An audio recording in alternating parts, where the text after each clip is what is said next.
নমস্কাৰ বন্ধু বান্ধৱীসকল পুনৰ এবাৰ সকলোকে স্বাগতম জনাইছোঁ আন এটি জব ইনফৰ্মেটিভ ভিডিঅ'লৈ। আজি আপোনালোকৰ বাবে লৈ আহিছোঁ আন এটি জবৰ ইনফৰমেশ্যন আৰু আজিৰ এই এডভাৰ্টাইজমেণ্টটো আহিছে north east institute of science and technology, যিটো যোৰহাটত আছে। তাত কেইটামান তৃতীয় বৰ্গৰ পদৰ বাবে তেওঁলোকে আবেদন বিচাৰিছে। অনলাইন ৰেজিষ্ট্ৰেশ্যন অলৰেডি চলি আছে আৰু ইয়াৰ লাষ্ট ডেট হ'ল অহা 14 ফেব্ৰুৱাৰী। যিসকলে এতিয়ালৈ ইনফৰমেশ্যন পোৱা নাই তেওঁলোকে এডভাৰ্টাইজমেণ্টটো চাওক আৰু গম পাব কি পদ আছে, কোৱালিফিকেশ্যন, চেলাৰী, এজ লিমিট, কেনেকৈ এপ্লাই কৰিব লাগিব, গোটেইখিনি কথা গম পাব। আৰু ইণ্টাৰেষ্টেড কেণ্ডিডেটসকলে এপ্লাই কৰিব পাৰিব। প্ৰথমটো পষ্ট হৈছে জুনিয়ৰ ষ্টেন'গ্ৰাফাৰৰ। টোটেল 4টা পষ্ট আছে আৰু আপাৰ এজ লিমিট ইয়াত 27 ইয়াৰ্ছ দিছে। ৰিলেক্সেশ্যন থাকিব এজ পাৰ গভমেণ্ট নৰ্মছ আৰু পে স্কেলটো পে লেভেল 4ত হ'ব।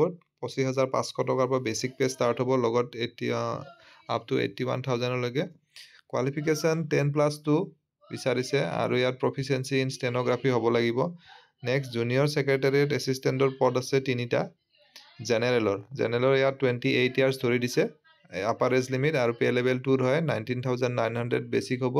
ইয়াতো 10+2 লাগিব আৰু proficiency in computer typing speed হ'ব লাগিব। Next junior secretariat assistant finance and একাউণ্টছৰ এটা পষ্ট আছে আৰু ষ্ট'ৰছ এণ্ড পাৰ্চেছৰ 4টা আছে। টোটেল 8টা জুনিয়ৰ ছেক্ৰেটাৰিয়েট এছিষ্টেণ্টৰ পদ আছে আৰু জুনিয়ৰ ষ্টেন'গ্ৰাফাৰৰ 4টা আছে। আৰু ইয়াত বাকী যিটো ডিটেইলছ আছে এডভাৰ্টাইজমেণ্টখনত আছে, মই কৈ গৈছোঁ বাৰু। অনলাইন যোগে আবেদন কৰিব লাগিব। আবেদনৰ কাৰণে যিটো ইহঁতৰ অফিচিয়েল ৱেবছাইট, তাতে as relaxation as per government norms আছে।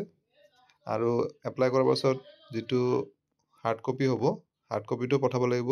এপ্লিকেশ্যন ফি 500 ৰুপিজ পে' কৰিব লাগিব। জেনেৰেল তথা OBC আৰু EWS কেটেগৰীৰ কেণ্ডিডেটসকলে, আদাৰ কেটেগৰী নালাগে।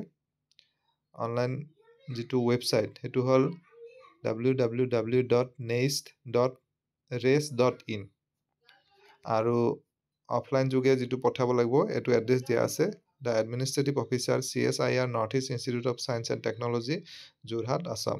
এইটো অহা 28 ফেব্ৰুৱাৰীৰ ভিতৰত গৈ পাব লাগিব। গতিকে আশা কৰিছোঁ ভিডিঅ'টিৰ জৰিয়তে আপোনালোকৰ মাজৰ এজন হ'লেও কেণ্ডিডেট উপকৃত হ'ব। পুনৰ এটা নতুন ভিডিঅ'ত লগ পাম। ধন্যবাদ।